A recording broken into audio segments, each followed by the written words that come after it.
বোঝা গেছে? হুম হুম। আপনি ঈশ্বরে বিশ্বাস করেন তো? একদম। আচ্ছা বলুন তো, আমরা কত রকম ভাবে ঈশ্বরের সাথে কানেকশন তৈরি করতে পারি?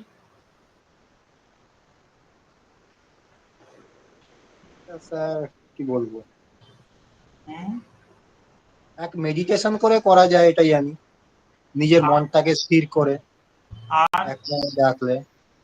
আর মানে আমি এই হিসাবেই করি, আর ওরম অভিজ্ঞতা বলতে পারছি না। কে বলতে পারবে? নির্মল বলতে পারবে? হ্যাঁ, আমি বলতে পারবো দাদা। বলো, কত রকম ভাবে ঈশ্বরের সঙ্গে আমরা সংযোগ স্থাপন করতে পারি? ঈশ্বরের সঙ্গে সংযোগ স্থাপনেরও সেই 9টি রাস্তা আছে, যে আবার নয়, বুঝলেন? আবার নয়, এখানেও 9টি রাস্তা আছে, যেটা শাস্ত্রেও অলরেডি বলা আছে আর কি। হুম, তো এটা সবচেয়ে প্রথম হচ্ছে গিয়ে স্মরণম, মানে স্মরণ করে ভগবানকে, স্মরণ যেটাকে আমরা বলি যে ভগবানকে মনে করে, ভগবানকে স্মরণ করে, বা ভগবানের কথা শুনে। কথা তো ভগবানের কি করে শোনা যাবে? যদি আমরা ভগবানের বই পড়ি, তাহলে ভগবান সম্বন্ধে, মনে করেন আমি যদি রামায়ণ সম্বন্ধে জানতে চাই, তাহলে রাম সম্বন্ধে জানতে চাই, তাহলে আমাকে রামায়ণ পড়তে হবে। ঠিক যদি আমি মহাভারতে কিছু মানে কৃষ্ণ সম্বন্ধে বা মহাভারত সম্বন্ধে জানতে চাই, তাহলে আমি মহাভারতটাকে পড়তে হবে। মানে ওই জিনিসটাকে স্মরণ যদি করি, তাহলে আমি ভগবান সম্বন্ধে বুঝতে পারবো। মানে 1 নম্বর পয়েন্ট হচ্ছে স্মরণ করে ভগবানের ভক্তি করা যায়। 2 নম্বর হচ্ছে গিয়ে কীর্তন করে, মানে ভগবানের গুণকীর্তন। এটার মধ্যে ভগবানের গানও হতে পারে, ভগবানের কীর্তনও হতে পারে, মানে কীর্তনের মারফতেও ভগবানের সাথে মানে যুক্ত হওয়া যায় আর কি। 3 নম্বর হচ্ছে গিয়ে বিষ্ণু স্মরণ, মানে আমি যে কাজটি করছি, যদি আমি মানে যে কোনো কাজই করি, সেটা ভালো কাজ হতে হবে অতি নিশ্চয়, খারাপ কাজ হলে হবে না। কিন্তু কাজটা যেটা করব, সেটা মানে ভগবানেরই কাজ করছি বলে মনে করতে হবে। যেমন আমি যদি মনে করি যে আমি একটা রান্না করছি, তাহলে এটা আমার মাথায় রাখতে হবে যেটা আমি আমার ইষ্ট দেবতা বা ভগবানের জন্যই রান্নাটা করছি, যাতে ওর ভোগে লাগে, উনার ভোগে লাগে। ঠিক ওইভাবে আমি যে কাজটাই করব, যদি খারাপ কাজ করি, তাহলে এটা তো কখনোই মানে ভগবান চাইবেন না এই কাজটা আমি করতে। তার মানে আমি অলরেডি একটা ভালো কাজ করতে হবে। তো ভালো কাজটা যখন আমি করব, তখন মানে আমার ব্যাক অফ দ্য মাইন্ডে থাকতে হবে যে এই কাজটা আমি ভগবানের জন্যই করছি এবং তার ইচ্ছাতেই আমি এই কাজটা করছি। 4 নম্বর পয়েন্ট হলো গিয়ে পদ সেবানম, মানে চরণের পুজো। যেটা আমরা, যেটা হিন্দু শাস্ত্রে বিশ্বাসী আমরা, চরণ পূজাতে মানে ভগবানের চরণের পূজা করা। তো সেই হিসাবে গিয়েও ভগবানের ভক্তি মানে মার্গ প্রাপ্ত করা যায়।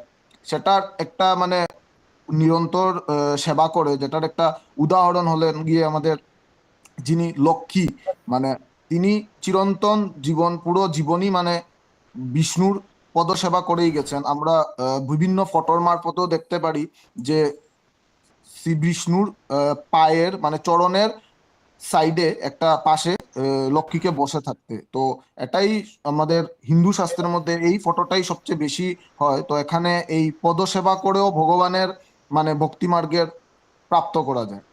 5 নম্বর হচ্ছে অর্চনা করে, মানে আমরা যেটাকে অর্চনম বলা হয় সংস্কৃতে, এটা পূজা অর্চনা। মানে আমরা যেটা মূর্তি পূজা করে থাকি, সেটা গৌরনিতাই হতে পারে, সুভদ্রা, বলভদ্র, জগন্নাথ উনি হতে পারে, রাধা রানী, শ্যাম সুন্দর, বা যে কোনো ভগবানের বিগ্রহ হতে পারে, সেটা যে কোনো গুরুর। মানে আমরা যেটা হিন্দু শাস্ত্রে আমরা পূজা বিধি করি আর কি, মানে পূজা অর্চনা যেটাকে বলা হয়। তো সেটাতে, সেটার মধ্যে মূর্তি পূজাও চলে আসে। হ্যাঁ, আমরা পূজা অর্চনা করেও আমরা ভগবানের ভক্তি মার্গ প্রাপ্ত করতে পারি। 6 নম্বর হচ্ছে গিয়া বন্দনম, মানে বন্দনা করে ওই জায়গাতে এসে ঢুকে প্রার্থনা করা। মানে আমরা যে ভগবানের প্রার্থনা করি, এটাতে প্রার্থনা করেও হবে, এটাতে ধ্যানও ঢুকতে পারবে। যে দাদা একটু আগে বললেন, যেটাতে মানে আমরা ধ্যানে মরবতেও ভগবানের এই প্রার্থনা করাতে কিন্তু ধ্যানটাও যুক্ত হতে পারে, বন্দনা করে আমরা ভক্তি মার্গে যেতে পারি। 7 নম্বর হচ্ছে গিয়ে দাস্যম, মানে এটাতে সংস্কৃত ওয়ার্ড আছে, এটা অ্যাকচুয়ালি মানে আমি ভগবানের দাস, মানে আমি ভগবানের সার্ভেন্ট। যেরকম হনুমানজি ছিলেন রামজির দাস, ওই দাস হয়েও ভগবান প্রাপ্তি করা যায়। মানে আমি যদি মনে করি যে আমি ভগবানের দাস, তাহলে ওই কনসেপ্টেও আমরা ভগবানের ভক্তি মার্গে যেতে পারি। যেরকম হনুমানজি শ্রীরামের মানে দাস হয়েছিলেন সারাটা জীবন, উনিও ভগবানকে এইভাবে পেয়েছেন আর কি। 8 নম্বর হচ্ছে গিয়ে সখা, মানে সক্ষম, মানে সখা বা বন্ধু হয়ে। যেরকম অর্জুন শ্রীকৃষ্ণের বন্ধু হয়ে একটা ভক্তি মার্গে গেছিলেন। সুদামা, যিনি শ্রীকৃষ্ণের অতি দরিদ্র, বলতে মানে এতই দরিদ্র ছিলেন যে মানে বলে বোঝানো যাবে না, কিন্তু উনি মানে আহ, তোমার সখা হিসাবে যে মানে কিভাবে মানে শ্রীকৃষ্ণকে ভালোবাসতেন, সেটা আমরা যদি মানে কোনো শ্রীকৃষ্ণের বই পড়ি বা সিরিয়াল দেখি, তাহলে বুঝতে পারবো যে সুদামা কি মানে উচ্চ পর্যায়ের বন্ধু ছিলেন। তো এরকম যদি আমি বন্ধু হতে পারি, তাহলেও অর্জুন কিংবা সুদামার মতো, তাহলেও আমি একটা ভক্তি মার্গের রাস্তাতে যেতে পারি। এবং সব শেষ যেটা 9 নম্বর, সেটা হলো আত্মনিবেদন, মানে ভগবানকে কমপ্লিটলি সারেন্ডার করা, নো কন্ডিশন। মানে আমার কোনো কন্ডিশন থাকবে না ভগবানের সাথে, আমি কমপ্লিটলি ভগবানের কাছে সারেন্ডার করে দেবো যে ভগবান, তুমি যেটা করছো সেটাই মঙ্গল, আমি জানি না কিসে আমার মঙ্গল, তুমি যেটা করবে আমার জীবনের এটাই আমি মেনে নেব। মানে কমপ্লিটলি যদি ভগবানের চরণে নিজেকে সমর্পিত করে দেওয়া যায়, তাহলে মানে ভগবানই চিন্তা করবেন যে ওর কি করা যায়। মানে এই 9টা রাস্তা হলো যে ভক্তি মার্গের মানে পৌঁছানোর, মানে ভগবানকে কিভাবে, ভগবানের সাথে নিজেকে কিভাবে কানেক্ট করা যায়, এই 9টা ওয়ে হলো গিয়ে ভগবানের সাথে কানেক্ট হওয়ার প্রসেস বলতে পারি আমরা, মানে 9টা রাস্তা ভগবানের সাথে যুক্ত হওয়ার। এটা